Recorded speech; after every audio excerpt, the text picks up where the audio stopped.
Hey folks, welcome to Bear Mountain. Today we're working on our first round of green beans for the garden. And we thought what we do is just kind of share with you some of the varieties that we're raising this year. We kind of tend to like to go with the bush beans and kind of fillet types. So just to kind of get into it here, we're trying out a couple of new varieties this year that we haven't done in the past. They're called, the first one is called Tobago, and it's a dark green new fillet, and it is a high yield and not super tall. So when you're saying plant. not super tall, what, like about how many inches?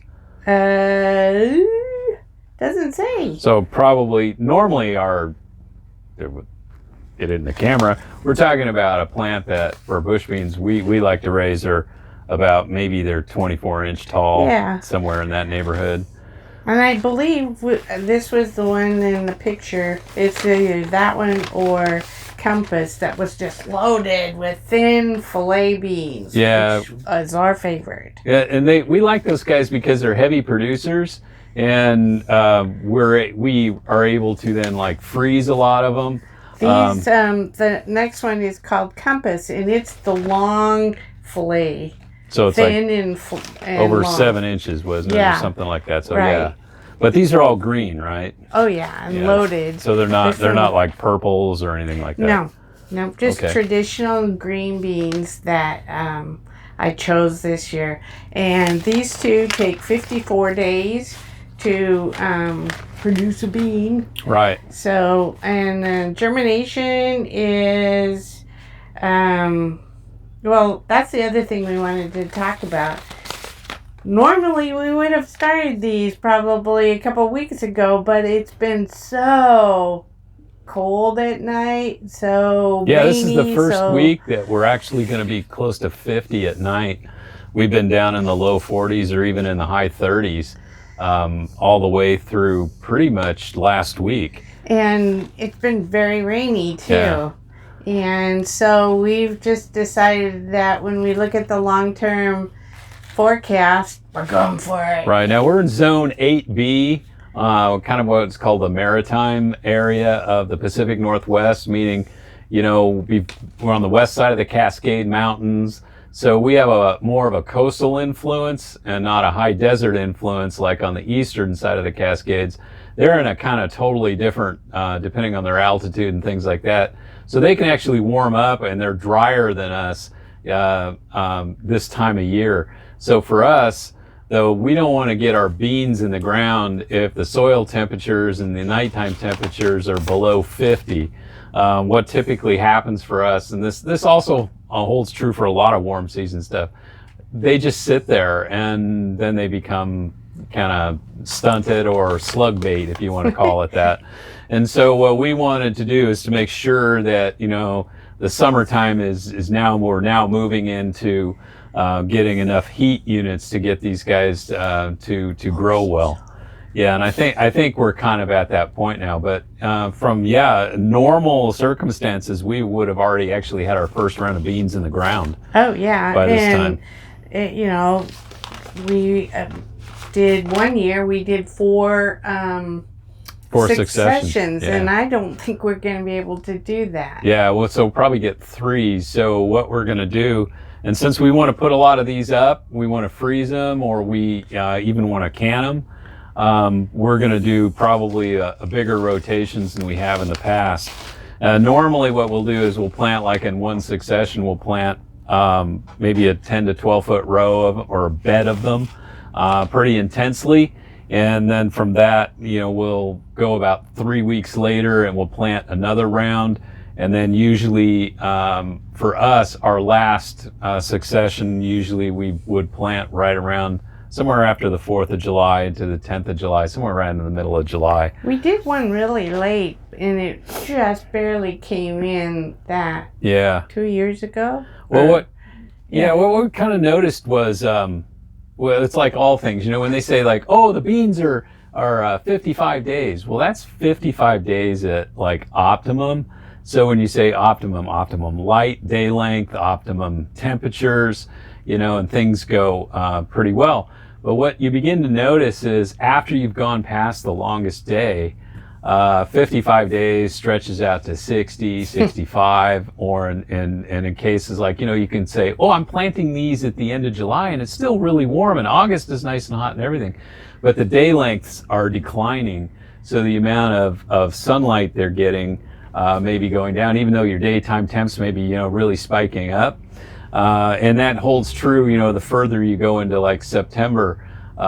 You can still grow beans, we've done that all the way to frost, but it takes much longer for the succession to come to. And it was really close to not doing anything. Yeah. So for us, what we've kind of found is like, if you hit about the mid of July is about your last succession for good beans. So we're going to kind of go heavy at the beginning and the first two, and then lighter on the third one. Right. And maybe those will be just for eating. Yeah.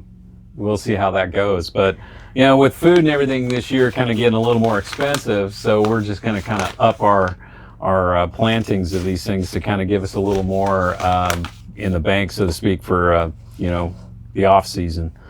So besides the two I mentioned, the Compass and the Tobago, we're also doing Jade, which, did we do that before? No, those are all new. Jade is new too.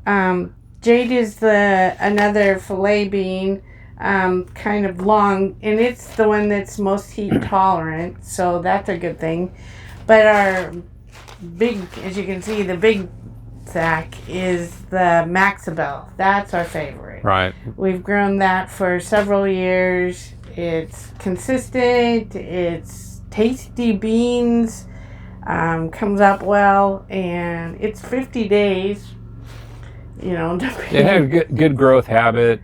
It was, it tended to produce pretty heavy.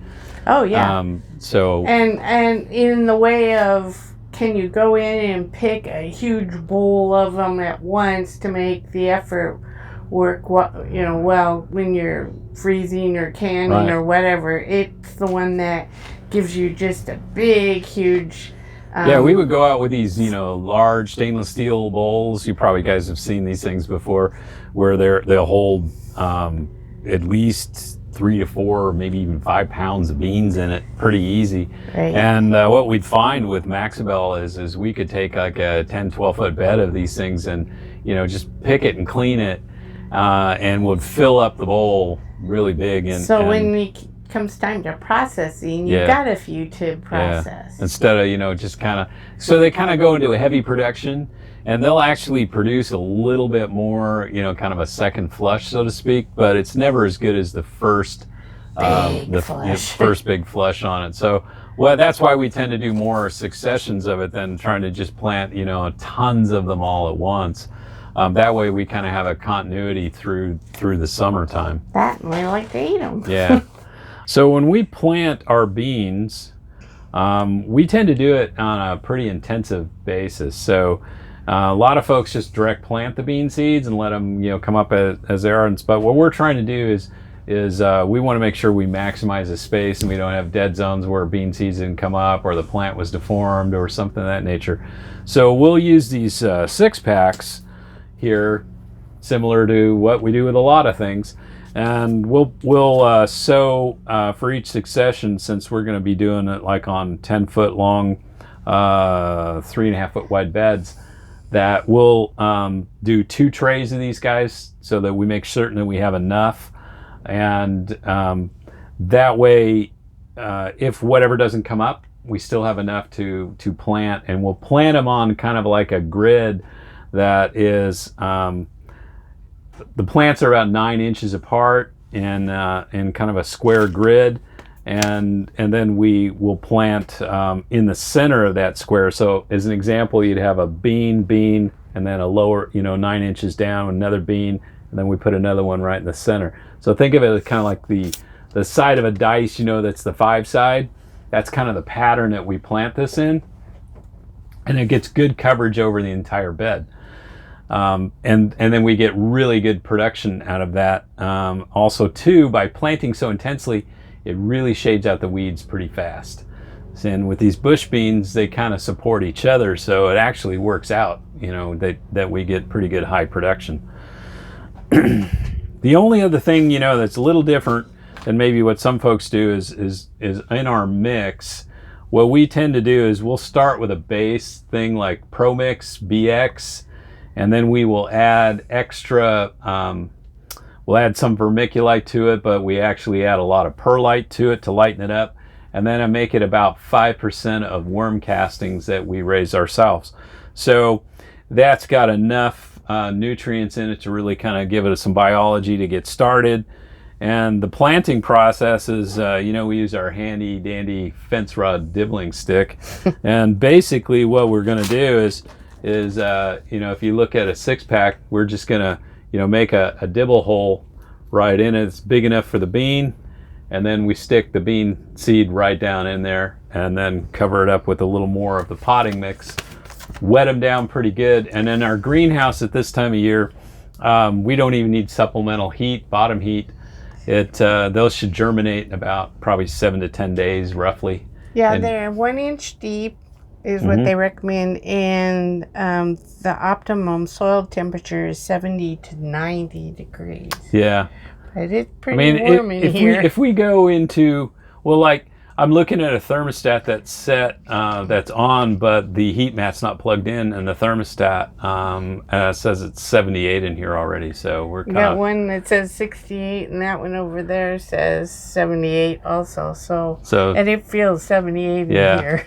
Well, that one, the thermostat's down below the bench, so that's probably why it's 68. But yeah, it's already warm in here. So it should be good enough. But, if you are in an area where you need that supplemental heat, using the heat mat's a good idea. That way you can kind of keep it steady at about 72 is where I would set it. And just Anything less than 60, you risk no germination. Or, you'll end up with, besides spotty germination, you might end up with, kind of a bean seed rotting situation.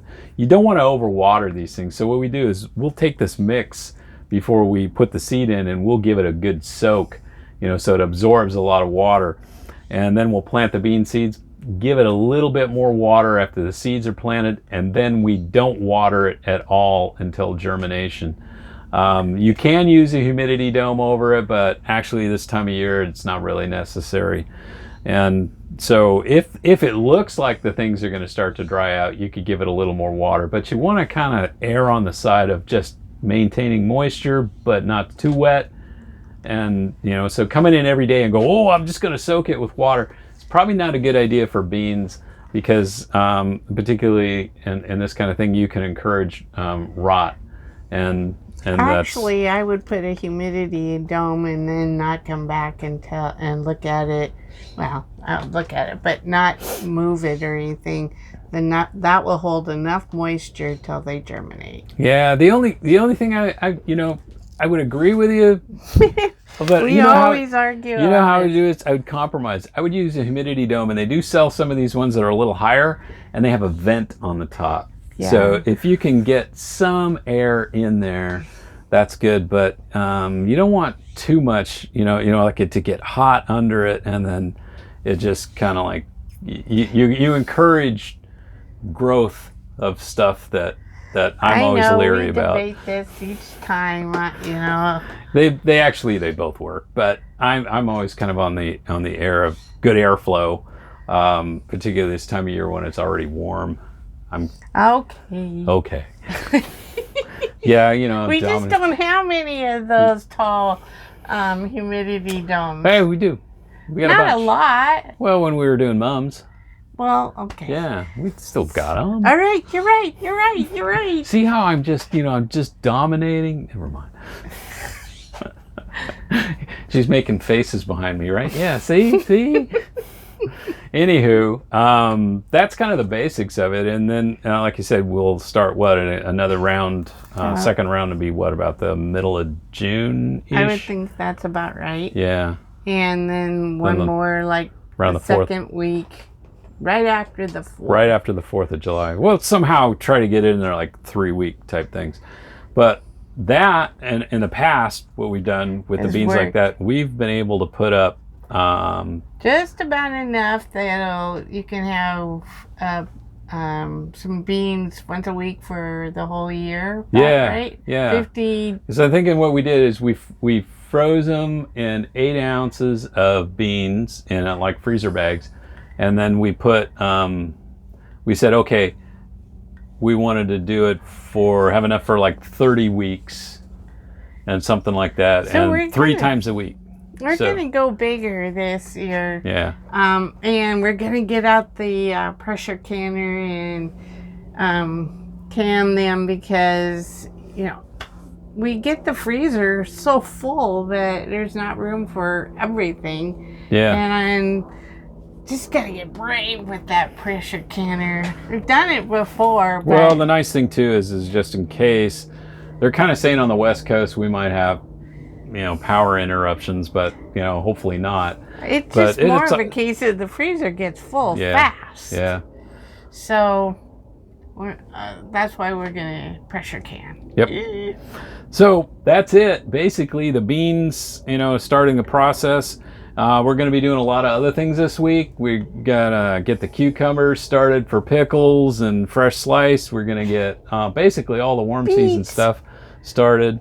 Beets. And do some beets for later in the season, and start some carrots for later. And then we also we're going to be bumping up the tomato plants one more time from the 6 packs to a little bit bigger pot, and then we're going to plant those guys in the ground right around the middle of June. That's why we're consistent at that point. We know we've got good nighttime temperatures and we got good warmth. So this May has been incredibly cool. Cooler and wetter. We're slower on everything, and we're not the only ones, just being a home gardener, but there's a lot of veggie farmers here in the valley, flower farmers, that are all just going, my greenhouse is full, and it's just not, the weather's not steady enough for. But I think we've turned the corner. We're gonna just do it. Yeah, we got to do it. So any other thoughts? No. We got tons of flowers to do. Got lots of veggies to do. We got to get busy. Yep. Hopefully, we'll all have a great summer with lots of vegetables and flowers. And flowers. So thanks for watching. Stay safe. We'll catch you on the next video. Bye-bye. Bye-bye.